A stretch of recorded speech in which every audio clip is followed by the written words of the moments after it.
नमस्कार प्यारे विद्यार्थियों और साथियों, मैं सभी का हरी क्लास यूट्यूब चैनल के अंतर्गत बहुत-बहुत स्वागत और जो है अभिनंदन करता हूँ। डियर स्टूडेंट्स, इस क्लास से पहले हमारी जो क्लास थी वो उत्तर दक्षिण संवाद के संदर्भ में हमारी क्लास थी।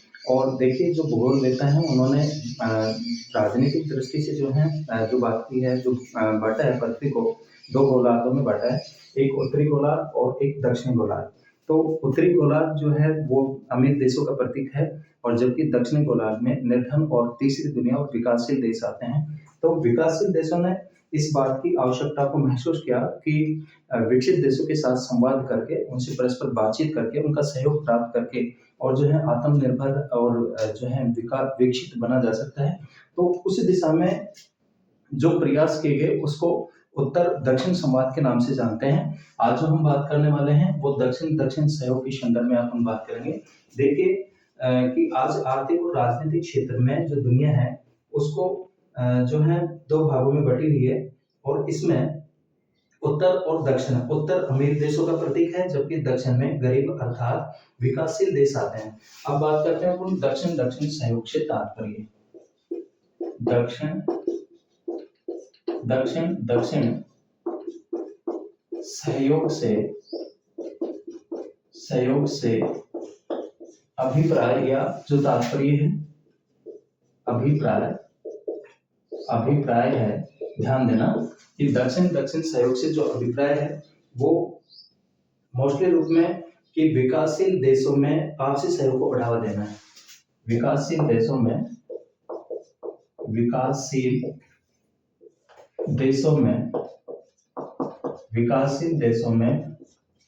आपसी सहयोग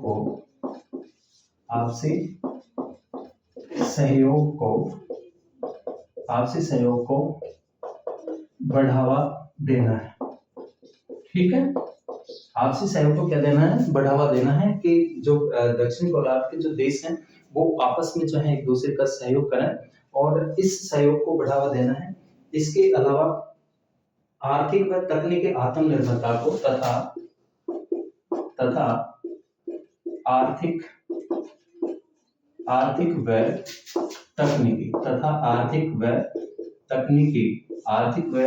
तकनीकी जो है आत्मनिर्भरता प्राप्त करना है। ठीक है ना, आर्थिक व तकनीकी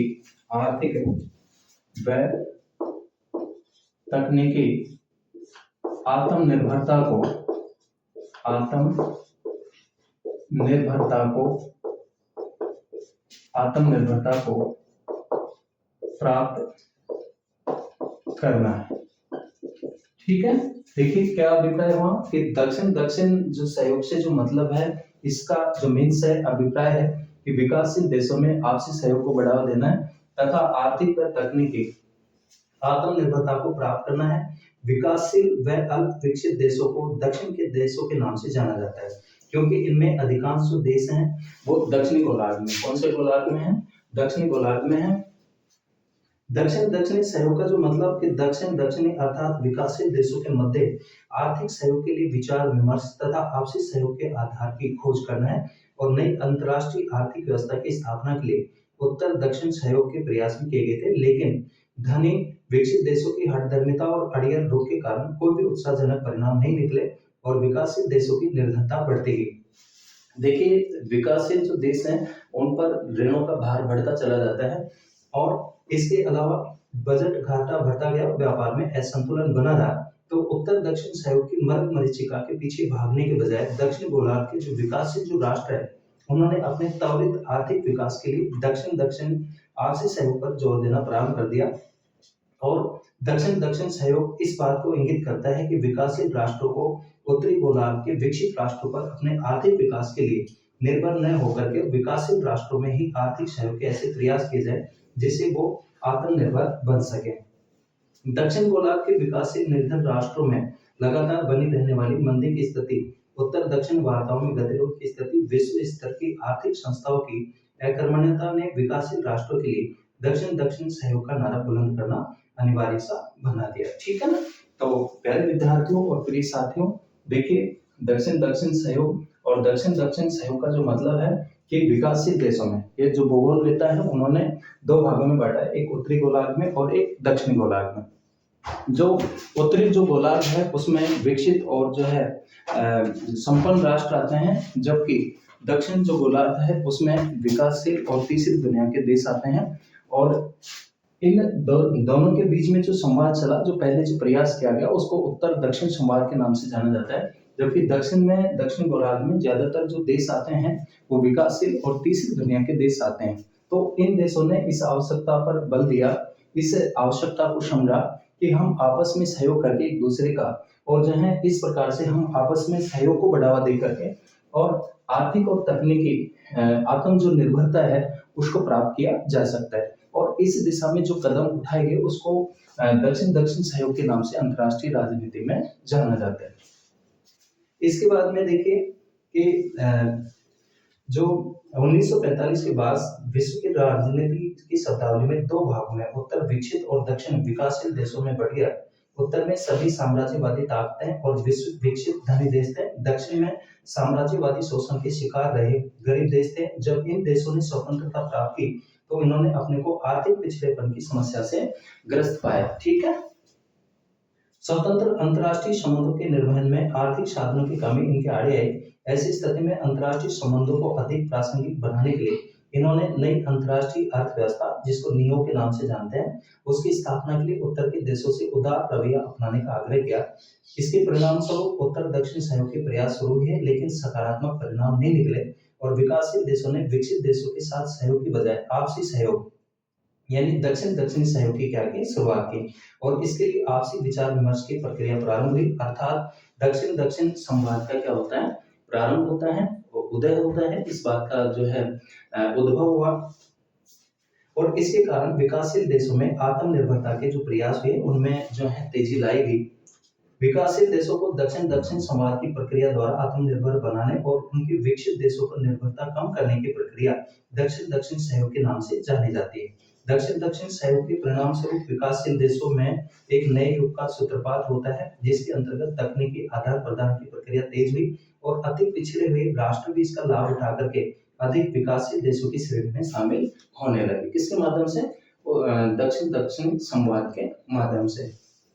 आज दक्षिण दक्षिण सहयोग अंतर्राष्ट्रीय संबंधों को प्रभावित करने वाला प्रमुख क्या है, तत्व है। ठीक है, और इसके जो विभिन्न जो मंच हैं, देखिए दक्षिण दक्षिण संवाद का आह्वान करने वाले दक्षिण दक्षिण दक्षिण दक्षिण मंच का दक्षिण दक्षिण जो मंच है उसका आह्वान करने वाले दक्षिण दक्षिण मंच का आह्वान करने वाले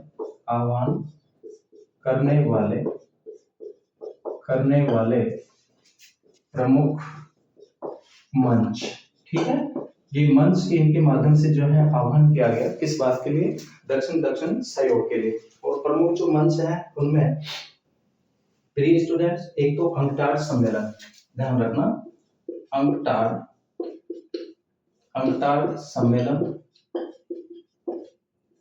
जो कि उत्तर दक्षिण संवाद में भी था, अंकटाड सम्मेलन। इसके अलावा ग्रुप 77 की बैठकें, ग्रुप 77 की बैठक। और बात करें तो गुटनिरपेक्ष आंदोलन के शिखर सम्मेलन, गुटनिरपेक्ष आंदोलन के शिखर सम्मेलन।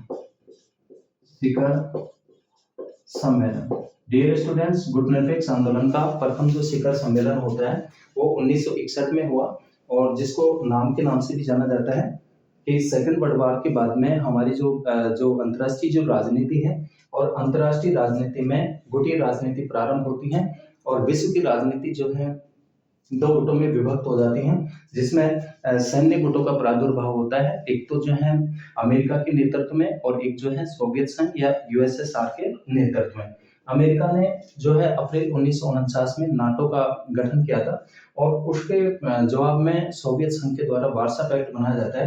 तो भारत ने जो है गुटी राजनीति से अलग रहने के लिए, क्योंकि हमारा देश उस समय हाल ही में जो है स्वतंत्र हुआ था 15 अगस्त 1947 को इंडिया फ्रीडम होता है, तो अंतर्राष्ट्रीय तनाव को न बढ़ा करके और अपने आत्मसम्मान के लिए जो है भारत ने गुटनिरपेक्षता की नीति का अवलंबन किया था। और गुटनिरपेक्ष आंदोलन का जो प्रथम शिखर सम्मेलन होता है वो 1961 में हुआ था। कहाँ पे हुआ था? बेलग्रेड में। ठीक है ना?